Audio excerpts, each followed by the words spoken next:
ഗൊണ്ടാനമോ.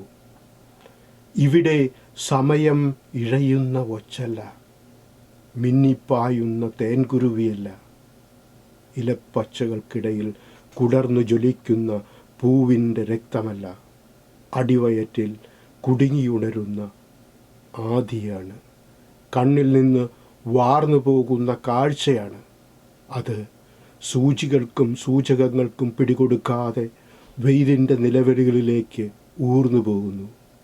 ഓർമ്മയുടെ ചതിപ്പ്, ആഴ്ന്നാഴ്ന്നു പോകുന്ന ദൃശ്യങ്ങൾ, അവയുടെ മണൽസ്വരങ്ങൾ, ഇഷ്ടികക്കെട്ടിൽ നിന്ന് ഒലിച്ചിറങ്ങുന്ന സൂര്യൻ, വിരലുകളിൽ നിന്ന് ഇളകിയിറങ്ങുന്ന നഖങ്ങൾ, ഒരു ശലഭത്തിൻ്റെ ആയുരാരോഗ്യ പ്രതീക്ഷകൾ, പൊഴിഞ്ഞിഴയുന്ന ജീവൻ്റെ പോളകൾ, മരണം ചുരത്തുന്ന ഇലക്ട്രിക് മുൾവേലിയിൽ നിന്നുരുകുന്ന പക്ഷികൾ, പഴുത്ത മോണയിൽ പല്ലിരുന്ന കുഴികൾ, രക്തയോട്ടം നിലച്ച് അഴുകിത്തുടങ്ങിയ ലിംഗം, വരഞ്ഞു വിണ്ട ചുണ്ടുകൾ, കറകെട്ടി കനച്ച നാക്ക്.